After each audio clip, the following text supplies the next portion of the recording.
Voilà, donc nous bénissons le Seigneur et nous vous retrouvons donc particulièrement sur Internet, ceux qui nous écoutent au travers de la planète Terre, que vous soyez à Wallis, Futuna, que vous soyez aux Indes, que vous soyez au Brésil, en France, en Suisse ou en Roumanie, et ça n'a aucune importance. Le Seigneur est présent et nous sommes heureux de vous souhaiter à tous et à toutes une merveilleuse année dans le Seigneur Jésus-Christ, qui est le Sauveur de tous ceux qui croient en lui. Alléluia. Voilà, on va donc aller maintenant dans notre message intitulé « Le premier jour du premier mois » et nous allons relire dans Esdras au chapitre 7. Esdras, chapitre 7, et nous allons lire à partir du premier verset. Le premier jour du premier mois, deuxième partie. Après ces choses, sous le règne d'Artaxerxès, roi de Perse, vint Esdras. Et notez la généalogie d'Esdras. D'où est-ce qu'il vient cet Esdras? Quelles sont ses racines? Vint Esdras, fils de Seraya, fils d'Azaria, fils de Hilkija, fils de Shallum, fils de Tsadok. Tsadok, vous voyez, qui veut dire juste, ceux qui sont justes. Fils d'Achitoub, fils d'Amaria, fils d'Azaria, fils de Merayot, fils de Zérakja, fils d'Ouzi, fils de Bouki, fils d'Abishua, fils de Finès. Nous allons le voir dans quelques instants qui est ce Finès. Fils d'Éléazar et finalement fils d'Aaron. Ça veut dire que c'était un lévite. Aaron, donc, est à l'origine du ministère lévitique. Il est dit Aaron, le souverain sacrificateur. Cet Esdras, ce fameux Esdras, vint de Babylone. C'était un scribe versé dans la loi de Moïse. Ça veut dire qu'il connaissait vraiment les Écritures données par l'Éternel, le Dieu d'Israël. Et comme la main de l'Éternel, son Dieu, était sur lui, le roi, donc le roi Artaxerxès, lui accorda tout ce qu'il avait demandé. Plusieurs des enfants d'Israël, des sacrificateurs, des Lévites, des chants, des portiers et des Nétiniens vinrent aussi à Jérusalem la 7e année du roi Artaxerxès. Esdras arriva à Jérusalem au 5e mois de la 7e année du roi. Il était parti de Babylone le premier jour du premier mois. Et il arriva à Jérusalem le premier jour du 5e mois. La bonne main de son Dieu étant sur lui. Car, pourquoi la main de Dieu était sur lui? Car Esdras avait appliqué son cœur à étudier et à mettre en pratique la loi de l'Éternel et à enseigner au milieu d'Israël les lois et les ordonnances. Amen. Seigneur, nous te bénissons pour ta puissante parole, que l'épée de l'Esprit, Seigneur, continue à faire des victimes spirituelles, que nous puissions nous abandonner, Seigneur, que nous puissions être sectionnés dans nos nerfs charnels par la puissante épée de l'Esprit qui est aiguisée et tranchante. Nous te demandons, Seigneur, que nous puissions être totalement sur l'autel, que nous puissions être abandonnés, Seigneur, et que l'offrande de nos vies entières, Seigneur, notre temps, notre argent, notre corps soit totalement livré entre tes mains pour te servir, toi qui nous as sauvés, toi qui nous as bénis, toi qui nous as créés, au nom puissant de Jésus. Amen et amen. Et tout le peuple dit Amen. On peut s'asseoir, frères et sœurs. Alléluia. Gloire à Dieu. Gloire au Seigneur. Que Dieu soit béni. Premier jour du premier mois. Ce n'était pas évidemment le 1er janvier comme nous, puisque c'est un calendrier israélite. Mais le fait est que c'était un premier jour du premier mois de l'année, donc israélite. Pour nous, nous sommes dans les premiers jours de la nouvelle année. Et ce message a une percutance, je dirais, particulière par rapport, évidemment, au timing dans lequel nous nous trouvons. Alléluia. Nous avons vu dans la première partie comment particulièrement donc Esdras était parti de Babylone le premier jour du premier mois pour arriver 5 mois plus tard, après 5 mois de voyage, 5 mois de marche à Jérusalem. Babylone, symbole de la confusion, symbole de la corruption, symbole évidemment du monde, pour quitter cela, pour arriver à Jérusalem, la ville de paix. La ville de paix, la ville de Dieu, symbole de la présence divine du Seigneur. Et donc, nous aussi, en ces premiers balbutiements de l'année, nous avons besoin de quitter Babylone pour arriver à notre nouvelle Jérusalem, la Jérusalem céleste. Amen. C'est un voyage. Ce n'est pas, je dirais, particulièrement, une course de vitesse. C'est une marche, je dirais, de chameau. C'est une marche lente, une marche parfois difficile, au travers des monts, au travers des vallées, au travers des serpents, au travers des marais, au travers des difficultés, au travers des pièges, au travers de tout ce que le diable peut placer devant le chrétien. Mais nous marchons et nous sommes là encore aujourd'hui en train de marcher, en train d'avancer main dans la main avec le Seigneur. Et c'est cela qui est le plus important. Parfois trébucher en cours de route, ça peut arriver. L'important est de se relever rapidement. L'Éternel lui prend la main parce que le Seigneur ne veut pas que nous soyons terrassés et que nous ne puissions jamais nous relever. Amen. L'important, c'est ce que Paul a dit, oubliant ce qui est en arrière, je me précipite vers ce qui est en avant. Ce qui est en avant, c'est la nouvelle Jérusalem, notre capitale céleste, porte grande ouverte. Nous arriverons là-haut dans la gloire. Alléluia, les voiles gonflés par le vent du Saint-Esprit, parce que nous serons des gagnants, nous serons des vainqueurs, et sur les applaudissements, alléluia, du ciel, nous entrerons toute voile ouverte dans la présence du Dieu vivant pour l'éternité. Alléluia. Nous avions demandé la vie. Le Seigneur nous a donné la vie longue, la vie pour toujours, la vie à perpétuité. Psaume 21. Amen. Que Dieu soit béni. Avez-vous la vie longue? Avez-vous la vie éternelle? Avez-vous la vie perpétuelle? Amen. Avec le Seigneur. Et nous l'a accordé. Nous l'avons demandé. Le Seigneur nous l'a donné gratuitement. Alléluia. À lui et à lui seul soit toute la gloire. Cela donc est quelque chose d'important pour nous en ce début d'année. L'homme de Dieu, la femme de Dieu doit se mettre en marche, quitter totalement l'esprit babylonien, l'esprit de Babel, l'esprit de confusion, l'esprit, je dirais, de saleté, d'impureté de ce monde pour se tourner radicalement dans une marche vers le ciel. Amen. Alléluia. Gloire au Seigneur. Nous l'avons vu donc dans la première partie. Ensuite, nous avons vu dans Esdras, chapitre 10, verset 17, le premier jour du premier mois, ils en finirent avec tous les hommes qui s'étaient alliés à des femmes étrangères. La femme étrangère dans la Bible, c'est la femme impie, c'est la femme incrédule, c'est la femme qui ne fait pas partie du peuple de Dieu, la femme qui ne s'est pas convertie, la femme qui n'a pas abandonné sa vie au Seigneur. Et là, ils en finirent avec tous ceux qui étaient en alliance, donc, avec des femmes étrangères. La Bible dit, n'aimez pas le monde, n'aimez pas le monde. Voyez, si vous aimez le monde, l'amour de Dieu, l'amour du Père n'est pas en vous. C'est ce que la Bible nous enseigne. N'aimez pas le monde. Paul va dire aux chrétiens de Rome, ne vous conformez pas à l'esprit de ce siècle. Ne vous conformez pas à l'esprit de ce siècle. La Bible dit, va plus loin, sortez du milieu d'eux. Ça veut dire que quelque part, il faut que je sorte.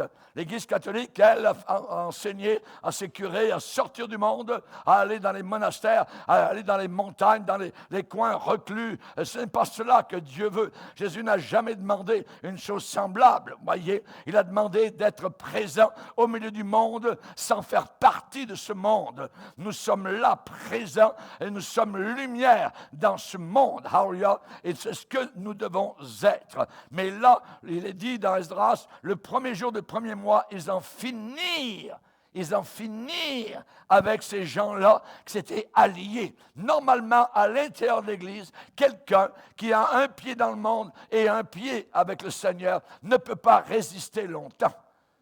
Il n'aimera pas, tôt ou tard, il va se faire dévoiler au travers de la prédication, au travers du Saint-Esprit, ou bien la personne va plier, va se convertir, va casser, va briser devant Dieu, ou alors va s'en aller, parce qu'elle ne pourra plus résister. La Bible dit dans le psaume 1er, « Heureux l'homme qui ne marche pas selon le conseil des méchants, qui ne s'arrête pas sur la voie des pécheurs, et qui ne s'assied pas en compagnie des moqueurs, mais qui trouve son plaisir dans la loi de l'Éternel et qui la médite jour et nuit. Il est comme un arbre planté près d'un courant d'eau qui donne son fruit dans sa saison et dont le feuillage ne se flétrit pas. Tout ce qu'il fait, lui, réussit. Il n'en est pas ainsi des méchants. Ils sont comme la paille que le vent dissipe. C'est pourquoi les méchants ne résistent pas au jour du jugement, ni les pécheurs dans l'assemblée des justes. Dans l'assemblée des justes, le pécheur ne résiste pas. Nous avons vu des personnes venir 2 ou 3 fois, tout ça, et ensuite c'est terminé. On ne les voit plus parce que l'Évangile les a touchés, les a percutés. Ils ont vu de quel bois on se chauffe dans l'Assemblée de Dieu et donc ils ne veulent pas faire cela. Parfois, ils ne croient même pas à ce que nous enseignons et donc ils quittent. Merci Seigneur. Comme cela, l'Église continue à aller de l'avant. L'Église continue à progresser. L'Église continue à se nettoyer. L'Église continue donc à, je dirais, avancer. Et là, on voit qu'en ce premier, je dirais, en ce début d'année, nous avons besoin donc de se mettre en marche, c'est vrai, mais nous avons besoin, deuxièmement, de se séparer d'avec le mal. Il faut se séparer, il faut divorcer. Amen. Alléluia. Gloire à Dieu. Il faut divorcer. Alléluia. Je vous conseille de divorcer, pas de votre épouse, amen, mais du mal, voyez, de divorcer d'avec la méchanceté, de divorcer d'avec ce qui n'est pas bien aux yeux du Seigneur. Alléluia. Merci Seigneur. N'oubliez pas que les mauvaises associations corrompent, pourrissent les bonnes mœurs. C'est toujours l'histoire de la pomme pourrie dans le panier. Voyez, une seule pomme pourrie. Et si vous laissez les choses aller, eh bien, vous revenez un mois plus tard, tout le panier pourri. Voyez, le mal, c'est communiqué. La pourriture, c'est communiqué, donc, à toutes les pommes à l'intérieur du panier. Donc, il faut absolument, donc, que nous puissions nous séparer d'avec le mal. On a parlé, donc, dans la première partie d'Élisée. Élisée, lorsqu'il a été vraiment appelé à suivre le Seigneur, il était laboureur, il a pris ses bœufs, il les a offerts en holocauste, il a fait un feu, amen, il a pris le bois, la charrue, et ça a servi donc à faire flamber tout cela, et il est parti dans la direction où le Seigneur le conduisait. Alléluia. Et c'est cela, évidemment, donc, un esprit, je dirais, de détermination, un esprit de résolution, un esprit, donc, déterminé, ferme, décidé, à suivre le Seigneur. Il ne faut pas seulement prendre des résolutions, mais il faut évidemment les tenir par la grâce de Dieu. Par la grâce de Dieu, je dis bien, demandez au Seigneur de vous aider à tenir, évidemment, vos promesses, comme le Seigneur vous aidera à tenir vos promesses. Lorsque vous êtes mariés, vous qui êtes mariés, vous avez fait des promesses devant vos invités, devant la parenté et devant Dieu. Et le Seigneur dit qu'il n'aime pas ceux qui font évidemment des vœux et ensuite les délaissent. Donc, demandez au Seigneur pour vos résolutions de début d'année qu'il vous aide à tenir vos résolutions. Soyez inflexibles dans ce domaine-là. Amen. Ne soyez pas flottants, ne soyez pas hésitants, ne soyez pas irrésolus, ne soyez pas incertains. On a le cantique que nous chantons, « Je suis déterminé ». Je suis déterminé. J'ai fait mon choix. Amen. J'ai fait mon choix. Je servirai mon Sauveur. J'irai où il me conduira. Je mangerai de sa pâture. Je suis déterminé. J'ai fait mon choix. Je servirai mon Sauveur. Alléluia. Et nous avons besoin parfois de renouveler, évidemment, ces promesses. Et c'est une très bonne occasion, en ce début d'année, de renouveler ces promesses, de le servir avec encore plus de zèle, avec encore plus, je dirais, de bouillance, amen, si on peut dire cela, pour justement ne pas se faire séduire avec le mal. Le mal est toujours séduisant. Voyez? Dans le monde, ils ont une expression, Comment ça pourrait être mal? C'est si bon. Pourquoi ça peut être mal? Voyez comment le diable, serpent, peut tordre la vérité. Voyez?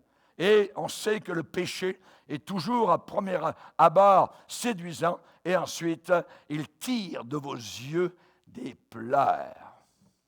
C'est ça la réalité. Que de pleurs, que de gens qui ont cru au mensonge du diable et ensuite ont vu les résultats. Nous avons besoin de ne pas, je dirais, répondre aux invitations parfois des païens. La Bible déclare que lorsque Israël est sorti du désert et qu'ils ont commencé à arriver dans les belles plaines, donc à côté du Jourdain, ils ont commencé à voir de la verdure, des arbres avec des feuilles vertes. Oh, mais tout changeait. Ce n'était plus le désert. Et tout d'un coup est arrivée en plus une très belle invitation. Quelle était cette invitation? Alors il est dit que les filles de Moab invitèrent le peuple de Dieu, les jeunes gens, donc, elles les invitèrent au sacrifice de leur Dieu, à offrir des sacrifices à des dieux païens. Comment, évidemment, cela s'est-il passé? C'est très simple. C'était une invitation. Ils ont reçu, je dirais, sur l'iPod, une invitation des filles de Moab, avec en plus l'invitation de, je dirais, une belle image suggérant la sensualité pour attirer. Et ces jeunes gens, évidemment, qui avaient marché sous, je dirais, le pilier de nuages pendant des années, ces jeunes gens qui n'avaient pas connu ni l'Égypte, ni Canaan, à l'intérieur de eux, il y avait la nature du péché. Et quand les belles filles païennes de Moab les ont invités à leur festival, voyez, alors il est dit qu'ils y sont allés. Et il est dit, le peuple mangea et se prosterna devant leur Dieu. Et il est dit que les Israélites s'attachèrent à Baal-Péor. Ça veut dire, c'est un dieu païen, ça veut dire à Satan. Ils ont quitté Dieu, ils sont détournés de Dieu, et au travers, par le médium de ces filles sensuelles, ils ont commencé à se livrer à la débauche.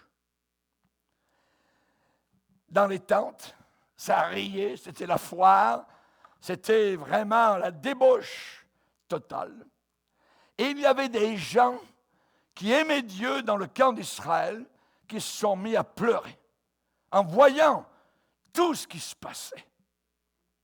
Ceux dont le cœur était attendri par le Saint-Esprit ont vu véritablement le piège qui avait été tendu par les païens.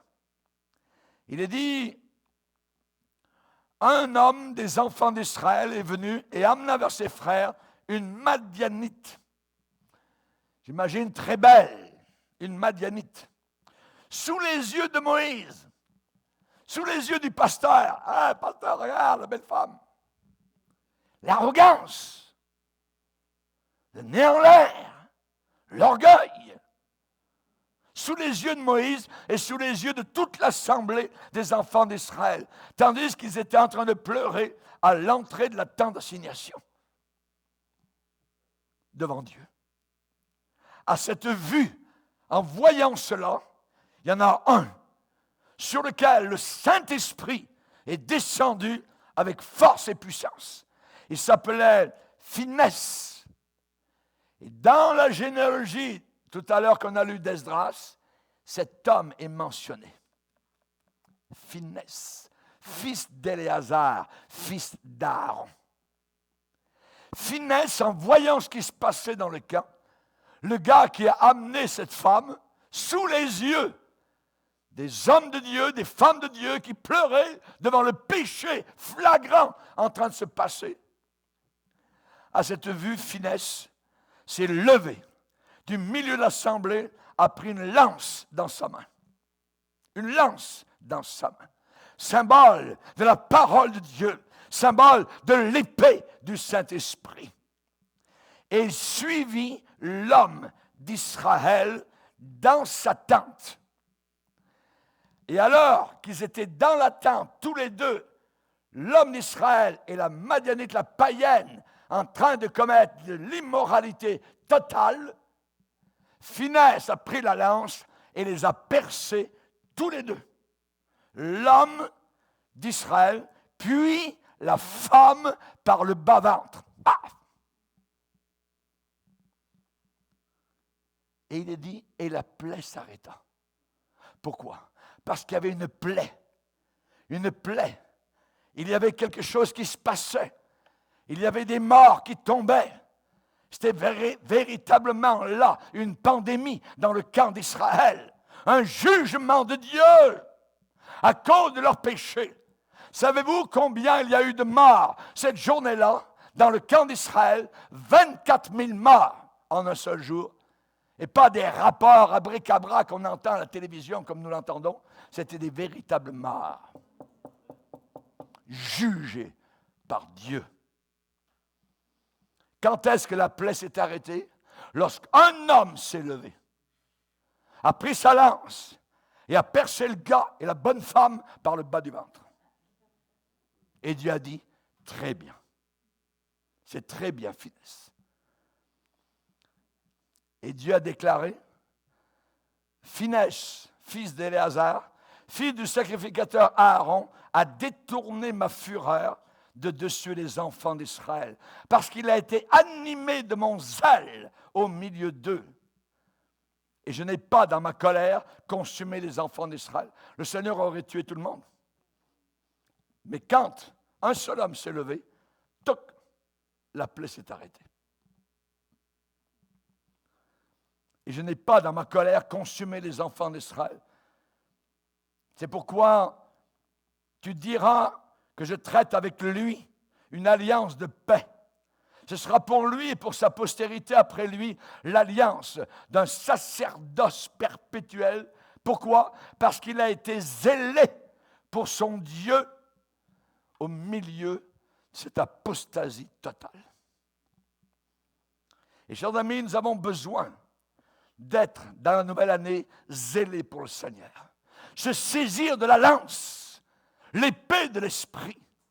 Et Satan ne s'en va que devant l'épée de l'Esprit. Jésus a dit, arrière de moi, Satan, parce que l'épée déclare ceci, cela. Et Satan doit s'enfuir. Alléluia. Merci Seigneur. Attention, mauvaise association. Faites attention. C'est très important. Dans Proverbe, 1er chapitre, il a dit, mon fils, ma fille, si quelqu'un veut te séduire, ne te laisse pas gagner.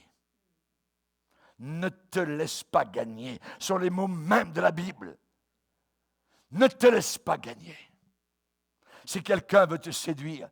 Et un des signes de la fin des temps, un des premiers que Jésus cite en tête de liste, que personne ne vous séduise.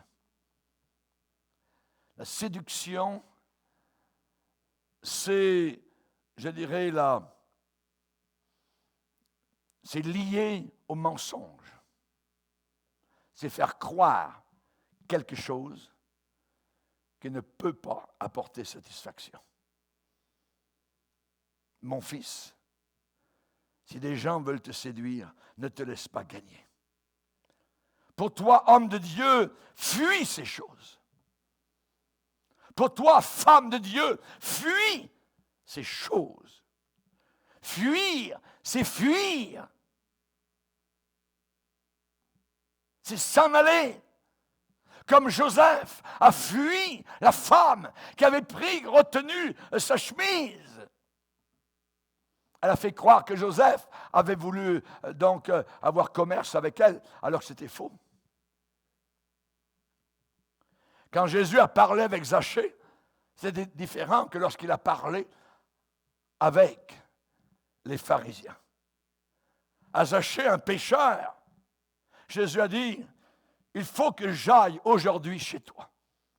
Il faut que j'aille aujourd'hui chez toi. Et en ressortant de la maison, Jésus a dit, le salut est entré aujourd'hui dans cette maison. C'était un pécheur, Zachée. C'était un voleur. Mais il avait un cœur humble. Son péché lui pesait sur le cœur. Et il cherchait à voir qui était Jésus, caché dans un arbre. Il est descendu et il a accueilli Jésus dans sa maison. Un homme tout petit. Il était sauvé. Un jour, je vais aller voir Zachée au ciel. Alléluia. Et je vais aller au bord de la rivière de la vie. Je vais parler un grand après-midi avec lui. Alléluia. Alléluia. Gloire à Dieu. Que Dieu soit béni. Mais quand Jésus a parlé aux pharisiens, c'était eux aussi des pécheurs. Mais il ne leur a pas parlé comme aux pécheurs Zachée. Il les a appelés de race de vipères, dignes de l'enfer.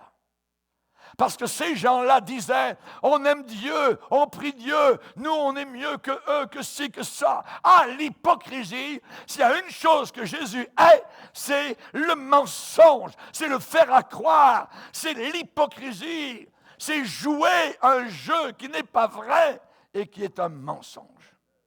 Amen. Alléluia. Gloire au Seigneur. Dieu veut être avec nous. Dieu veut prendre soin de notre vie. Dieu veut nous donner des bonnes choses. Quand Dieu parle du pays d'Israël qui leur était promis, Dieu a dit qu'il avait ses yeux sur ce pays du commencement de l'année jusqu'à la fin de l'année. S'il avait ses yeux, s'il a encore ses yeux sur Israël, voyez, du premier jour de l'année au dernier, ça veut dire certainement, nous qui volons plus que de la terre, voyez, alors il a certainement les yeux sur nous chaque jour de l'année, du premier au dernier jour de l'année. Nous avons une valeur intrinsèque, nous avons une très grande valeur aux yeux du Seigneur. Ça vaut son sang. Merci Seigneur, merci Seigneur. Chaque goutte de sang qu'il a versé à la croix était un cri d'amour, un cri de compassion pour des pécheurs bas tombés que nous étions. Merci Seigneur. Il est l'alpha, il est l'oméga, il est le commencement et la fin. Alléluia. Il est tout. Il est le début, il est la fin. Et il est tout ce qui entre le début et la fin. Il est celui qui est maintenant. Il est celui qui était. Et il est celui qui vient, le Tout-Puissant. Le Tout-Puissant. Nous ne nous arrêtons pas suffisamment sur la valeur des mots. Le Tout-Puissant, il peut tout. Il est tout-puissant. Les ennemis, le Seigneur, il suffit qu'il envoie un orage avec des éclairs qui commencent, je dirais, à brûler ici et là, et les gens tremblent comme une feuille au vent d'automne. Notre Dieu est puissant, capable d'ébranler des montagnes. Alors, nous avons besoin de nous mettre en marche loin de Babylone. On a besoin de se séparer d'avec le mal. Et il y a d'autres occasions dans la Bible où nous voyons l'expression « le premier jour du premier mois ». On va le lire. Ézéchias, dans 2 Chroniques 29, 2 Chroniques, chapitre 29.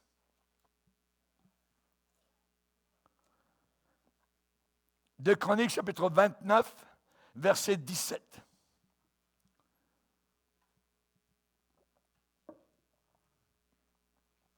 De Chroniques 29, verset 17, il est dit, ils commencèrent ces purifications le premier jour du premier mois.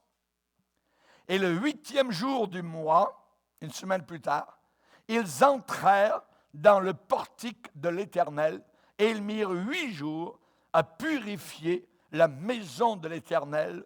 Le 16e jour du premier mois, ils avaient achevé, fini.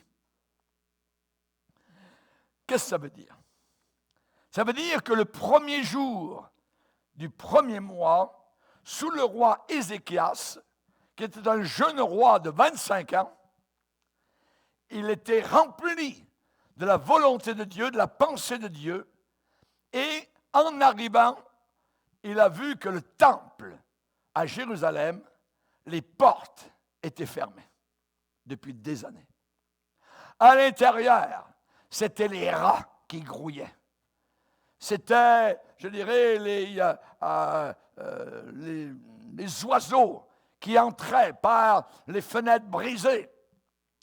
C'était la pluie qui tombait à l'intérieur. Le temple était totalement dans un état d'abandon complet.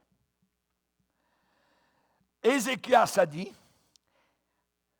regardez au verset 3, ce qu'il a fait. La première année de son règne, au premier mois, il ouvrit les portes de la maison de l'Éternel et il les répara.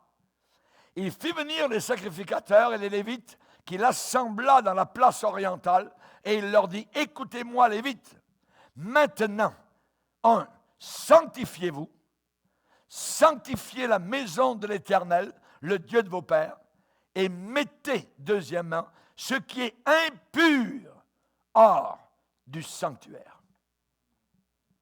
Mettez ce qui est impur, sale, en dehors du sanctuaire. Grand nettoyage. Ils commencèrent ces purifications le premier jour du premier mois. Si vous regardez un peu plus bas dans le texte, au verset 15, vous allez remarquer le verbe purifier. Verset 15, ils réunirent leurs frères et après s'être sanctifiés, ils vinrent pour purifier la maison de l'Éternel selon l'ordre du roi et d'après les paroles de l'Éternel. Les sacrificateurs entrèrent dans l'intérieur de la maison de l'Éternel pour la purifier. Deuxième fois. Ils sortirent toutes les impuretés qu'ils trouvèrent dans le temple de l'Éternel et les mirent dans le parvis de la maison de l'Éternel, où les Lévites les reçurent pour les emporter dehors au torrent du Cédron. Ils commencèrent ces purifications le premier jour du premier mois. Le 8e jour du mois, ils entrèrent dans le portique de l'Éternel et ils mirent 8 jours à purifier la maison de l'Éternel. Le 16e jour du premier mois, ils avaient fini. Ils se rendirent ensuite chez le roi Ézéchias et dirent, nous avons purifié toute la maison de l'Éternel, l'autel des holocaustes, tous ses ustensiles et la table des pains de proposition et tous ses ustensiles. Nous avons remis en état, on a rétabli, nous avons remis en état et purifié tous les ustensiles que le roi Akaz avait profanés pendant son règne lors de ses transgressions. Ils sont devant l'autel de l'Éternel. Le mot purifier, le verbe purifier, revient 6 fois en 5 versets. 6 fois en 5 versets. Ça veut dire quand un verbe dans la Bible, dans un passage, revient très souvent, ça veut dire l'emphase est là-dessus. La purification. Et nous qui sommes maintenant les temples du Saint-Esprit, nous devons faire exactement la même chose. Mettre dehors tout ce qui est sale, tout ce qui est impur, toutes les cochonneries, tout ce qui vient des rats, les crottes, vraiment remettre, réparer, remettre en état notre vie spirituelle. Peut-être sommes-nous lépreux spirituels. Quand le lépreux est venu vers Jésus, qu'est-ce qu'il a demandé? Il a dit, Jésus, tu peux me rendre pur. Nous vivons dans un monde d'impureté totale, de saleté totale, exactement comme l'époque de Noé, comme l'époque de Lot. Et nous, comme chrétiens, ce début d'année, il y a des décisions à prendre. Il y a des choses à se départir. Il y a des choses à mettre à la poubelle et ne pas retourner à la poubelle. Il y a des gens qui ont mis des choses à la poubelle, puis ensuite, au bout de 2 heures, on dit, ça pourrait servir. Non. Si vous n'arrivez pas à faire ça, alors prenez le sac de poubelle et allez dans un bois et faites un feu. Amen. Alléluia. Ils sortirent les impuretés, toutes les impuretés qu'ils ont trouvées dans le temple. Se pourrait-il qu'il y ait des impuretés au milieu de la maison de Dieu? C'est une grave question. Hélas, oui. L'apôtre Pierre déclare, comme des enfants obéissants, qu'est-ce que nous devons faire? Ne vous conformez pas aux convoitises que vous aviez autrefois. Autrefois, quand vous étiez ignorants. Ne vous conformez pas, ça veut dire, ne vous faites pas rentrer dans le moule, ces convoitises que vous aviez auparavant, quand vous étiez dans l'ignorance. Mais puisque celui qui vous a appelé est saint, est pur, est propre, est lumière, alors vous aussi, soyez purs, soyez propres, soyez lumière dans toute votre conduite. C'est le texte de 1 Pierre, chapitre 1er, et le verset 14. Nous devons décider. Je ne peux pas décider à votre place. Je peux vous inciter, je peux vous prêcher, je peux essayer de vous influencer dans le sens de Dieu. Mais je ne peux pas décider à votre place. C'est une résolution personnelle, c'est une décision personnelle. Nous devons décider d'un véritable changement cette année, d'un réel progrès, d'une marche puissante vers le règne de Dieu. Fuis les passions de la jeunesse. Le Seigneur a dit cela à un jeune pasteur, à Timothée, que de pasteurs jeunes et anciens sont tombés dans quoi? Dans les passions de la jeunesse.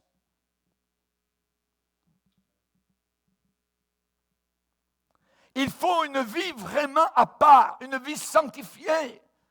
Vous allez dire, mais ça va être la mort. Mais c'est ça, c'est la mort. La Bible nous demande de mourir à nous-mêmes et se tourner radicalement vers le Seigneur. Vous savez, c'est un très bon temps, lorsqu'on change d'année, de faire ces décisions-là, de prendre ces résolutions-là. Mieux qu'à peut-être aucun autre moment. Il y a une belle image dans la Bible par rapport à Moab. Il dit Moab était tranquille depuis sa jeunesse.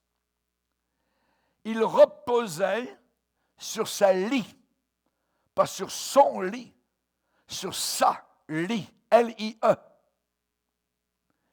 Il n'était pas vidé d'un vase dans un autre. Et il n'allait pas en captivité. Aussi, puisque c'est ce qui lui est arrivé, aussi, conséquence, son goût lui est resté. Et son odeur ne s'est pas changée. C'est pourquoi, voici les jours viennent, dit l'Éternel, où je lui enverrai des gens qui le transvaseront.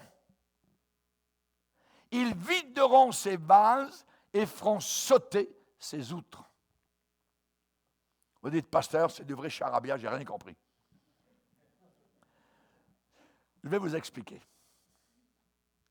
Moab était tranquille depuis sa jeunesse, il reposait sur sa lit. À l'époque, lorsqu'on faisait les vendanges et qu'on faisait du vin, le vin reposait dans des barils, dans des bouteilles, et la lie descendait au fond. La lie, c'est ces particules microbiennes que l'on voit, qui sont blanches parfois, des plaques blanches. Donc, on appelle ça la lie. C'est le mauvais du vin.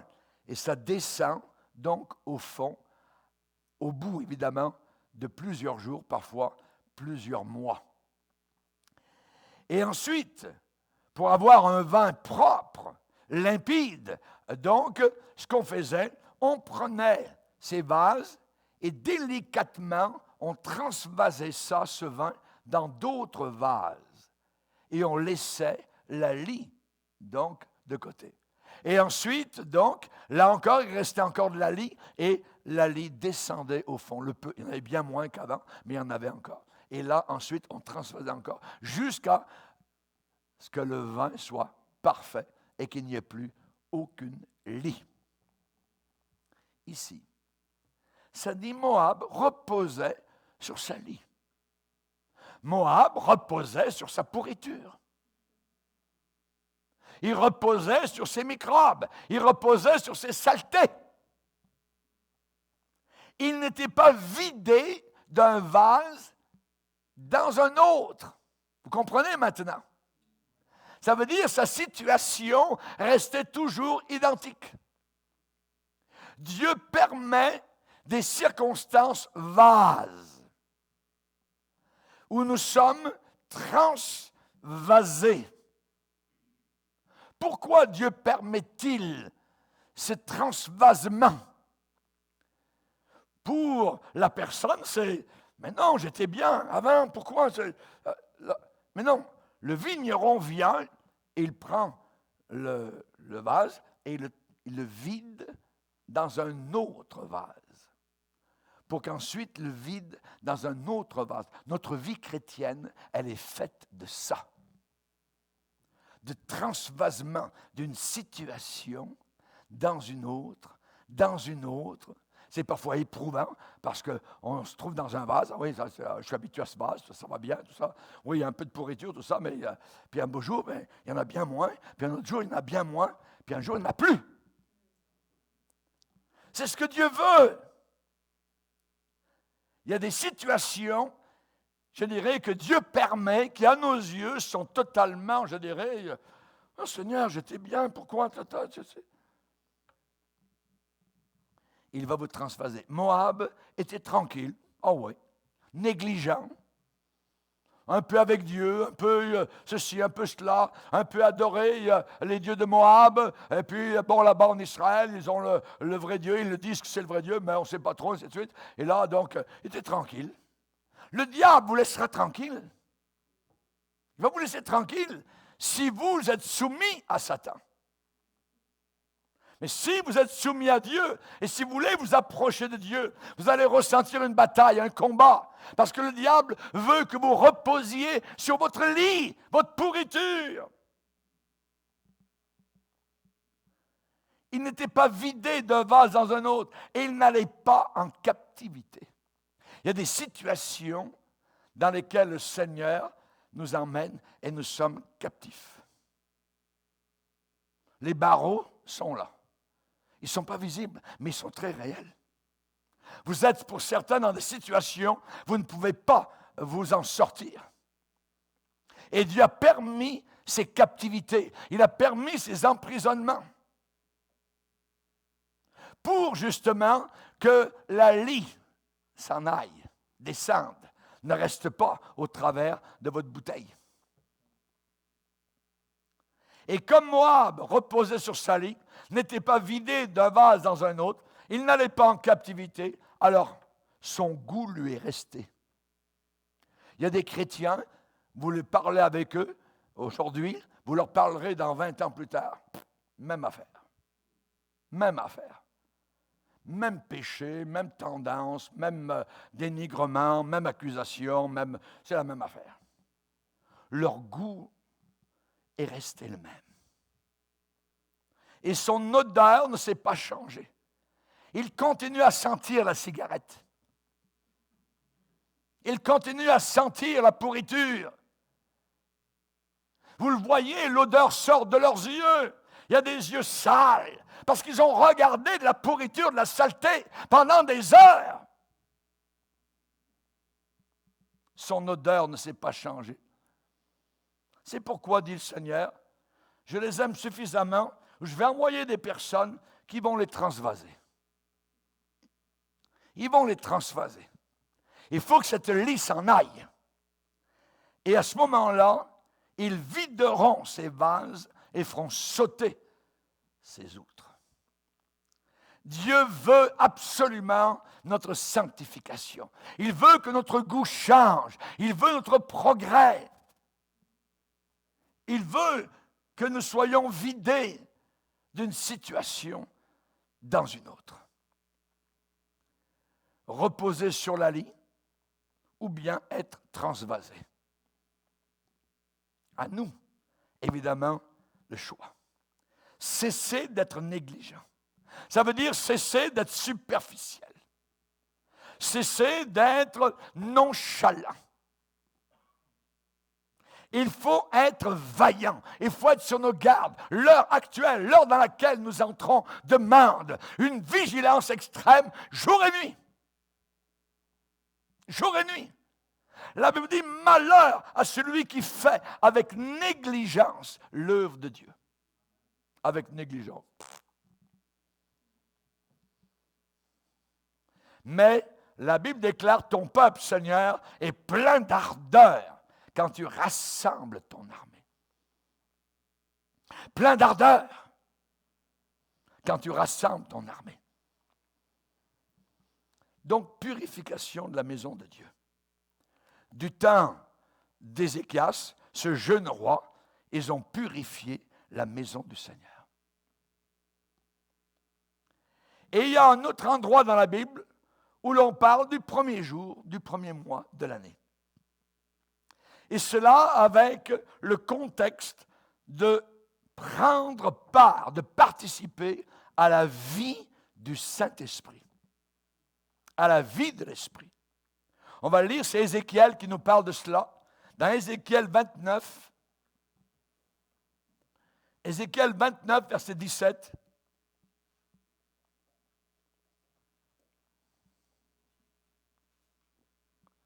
Ézéchiel 29, verset 17, la 27e année, le premier jour du premier mois, la parole de l'Éternel me fut adressée en ces mots. Et au verset 21, Dieu dit, en ce jour-là, je donnerai de la force à la maison d'Israël et je t'ouvrirai la bouche au milieu d'eux. Ils sauront que je suis l'Éternel. Alléluia. Seigneur, ouvre ma bouche. Qu'ils sachent que tu es là, que tu es présent. Ici, ça s'est passé le premier jour du premier mois, la 27e année, la parole de l'Éternel me fut adressée. Quand la parole de Dieu nous est adressée, c'est un mouvement du Saint-Esprit qui s'enclenche. Dieu veut que nous participions au mouvement du Saint-Esprit. Ézéchiel a eu son jour de l'an. Ézéchias a eu son jour de l'an. Esdras a eu son jour de l'an. Que cette année soit plus que jamais placée sous le signe de la grâce et du Saint-Esprit. Le Saint-Esprit de Dieu. Ayons la bonne main de notre Seigneur sur nos vies pour nous conduire, nous diriger dans ses plans, dans ses projets de salut, quitter Babylone, dans ses projets de restauration, rebâtir le temple du Seigneur, projet de délivrance, purification de la maison de Dieu, projet de guérison. La parole de Dieu me fut adressée en ces mots. Lève-toi! Lève-toi, aîné! C'est Pierre qui rentre dans une maison au bord de la Méditerranée et l'homme est paralysé. Aîné, lève-toi! Fais ton lit! L'homme s'est levé et a commencé à faire son lit. Est-ce que vous faites votre lit le matin? Aîné a fait son lit parce qu'il était guéri. Jésus a fait son lit parce qu'il était ressuscité. il a rangé les vêtements sur la pierre tombale. Il est allé se montrer vivant. C'est quelque chose de formidable. Prendre part à la vie du Saint-Esprit. Le premier jour du premier mois, la parole de l'Éternel me fut adressée. J'aimerais que durant ce premier mois, alors que nous allons avoir 15 jours de prière, dans une semaine totale de jeûne, que le Seigneur nous parle. Que le Seigneur nous dise quelque chose. Parle, Seigneur, ton serviteur écoute. Souvent, c'est le contraire. Seigneur, je parle, écoute-moi. Non, non. Là, ça va être le contraire. Seigneur, parle. Moi, je vais écouter. Est-ce que nous allons écouter? On peut entendre, mais on peut ne pas écouter. Il y a une différence entre entendre et écouter. Écouter, ça veut dire, on parle de quelque chose où on est attentif à ce que Dieu dit.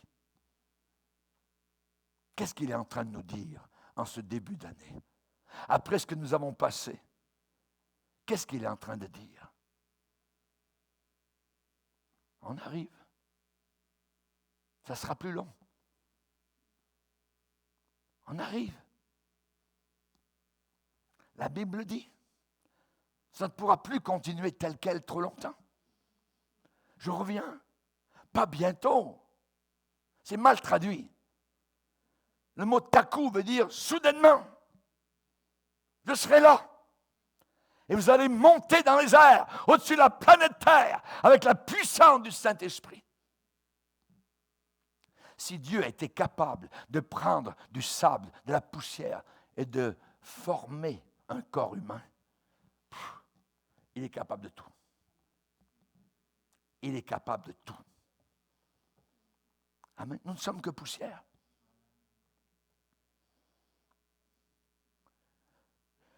Ce jour-là, Ézéchiel a eu part à la vie du Saint-Esprit.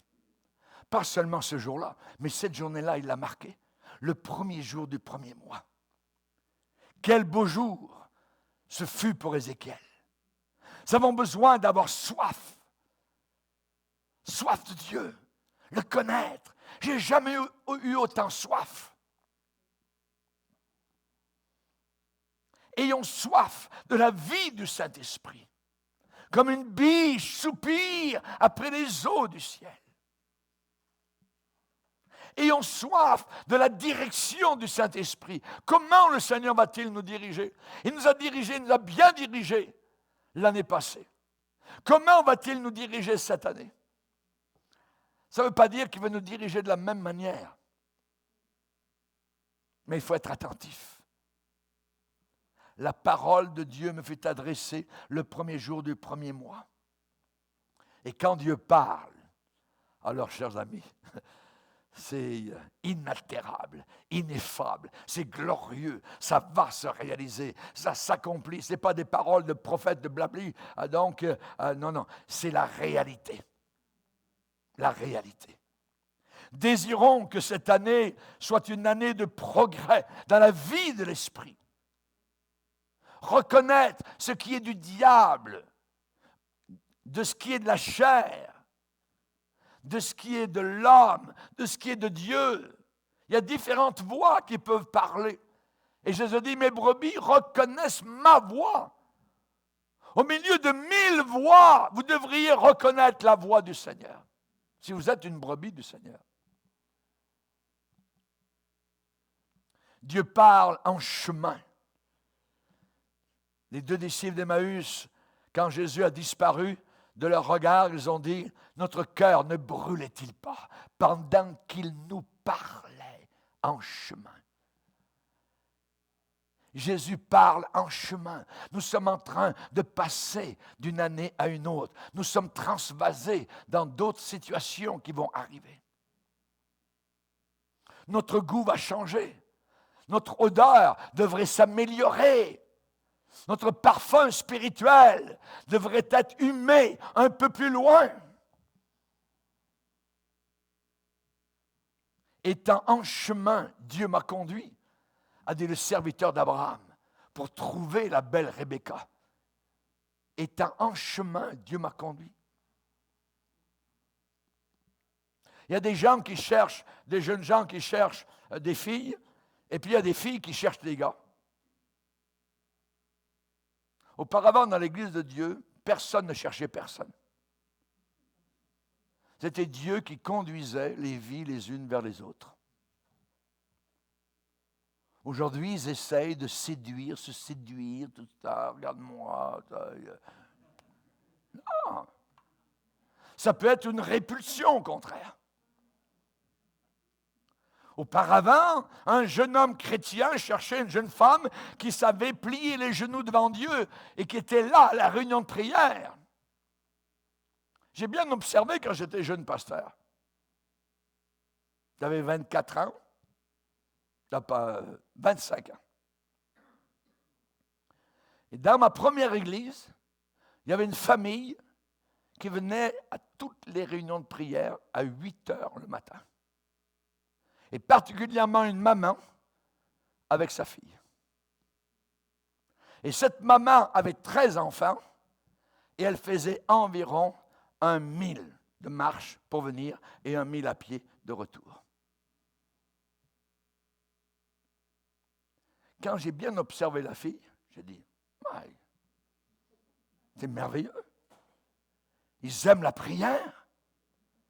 C'était ma future épouse. La prière. Chercher Dieu. Ma belle-mère a 93 ans et quand elle peut parler encore de Jésus dans la maison de vieillards où elle est, elle le fait encore. À des vieillards qui ne connaissent pas le Seigneur Jésus, comme elle l'a connu. Merci Seigneur. Pour être béni, offrons à Dieu ce qui lui revient. La Bible dit, rendez à César ce qui est à César, vos impôts, et rendez à Dieu ce qui est à Dieu. Qu'est-ce qui est à Dieu? Mon corps est à Dieu. Mon argent est à Dieu. Mon temps est à Dieu. Mon travail est à Dieu. Je dois redonner tout cela à Dieu. Rendez à Dieu ce qui est à Dieu. Alléluia.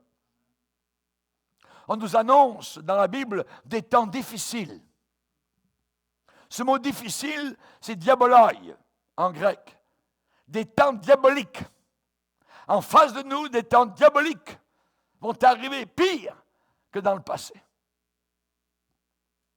Et nous avons besoin d'être armés jusqu'aux dents de la force spirituelle que Dieu nous accorde. Parce que les hommes seront égoïstes, amis de l'argent, fanfarons, hautains, blasphémateurs, rebelles à leurs parents, ingrats, irreligieux, insensibles, déloyaux, calomniateurs, intempérants, cruels, ennemis des gens de bien. Des temps très difficiles. Tant que Jésus n'est pas arrivé, des temps difficiles, très diaboliques, s'en viennent sur notre chemin. Et nous devrons faire face à cela. Mais en même temps, le Seigneur a promis en disant, dans les derniers jours, je répandrai mon esprit. Il veut répandre son Saint-Esprit sur tous ceux qui ont soif. Il y a des gens qui pleurent actuellement. Il y a des gens qui sont prêts à se suicider. Il y a des jeunes qui sont totalement ivres. Actuellement, maintenant, il y a des gens qui sont sur la dope, qui sont complètement perdus avec Satan, tirés par le nez, par les démons de l'enfer, qui les veulent en enfer. Le Seigneur veut les sauver. Le Seigneur veut les sauver. Il y avait un homme qui était fatigué. On l'appelait Red. Red avait les cheveux roux. Et il avait été dans la drogue, dans la dope. Il avait passé d'une femme à une autre. Et un beau jour, il a dit, je prends ma voiture. Et c'est fini. Il avait observé sur la route une curve, un tournant. Et juste dans le tournant, il y avait un gros arbre. Et il dit, je mets la voiture à fond et j'en aurai fini avec mes misères. Je vais me suicider. Et il l'a fait. Il a pris la voiture et en avant, mon coco. Il appuie sur la pédale donc d'essence, de gaz comme on dit ici. Et il met dans la voiture un poste, c'était son habitude, rock. Et alors qu'il est en train de rouler, le radio marche mal. Et comme il est prêt de se suicider, il tape dans la radio, bang, bang, casse le radio. Et soudain, le radio se met à marcher. Ici, le pasteur un tel, il y a peut-être quelqu'un maintenant qui a envie de se suicider. Ne le faites pas.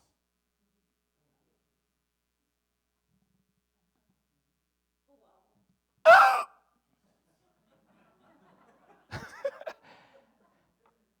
Il a arrêté la voiture. Dernièrement, il a rencontré le pasteur David Jeremiah et est allé dans ses bras en pleurs. Il a été sauvé parce que vous avez été fidèle à votre émission radiophonique. Cette journée-là, j'allais en enfer. Et maintenant, il va au ciel. Un témoignage. C'est vrai que ça a été radical, c'est vrai que le poste de radio a été cassé, ainsi de suite, mais Dieu a permis un concours de circonstances. Il y a des gens comme cela autour de nous. C'en est plein. Des jeunes de 13-14 ans qui se suicident. L'année qui s'en vient va avoir des milliers de suicidés. Et le diable est très content et se frotte les mains. C'est le temps où nous devons prier. C'est le temps où nous devons participer à la vie du Saint-Esprit. Baissons nos têtes et prions.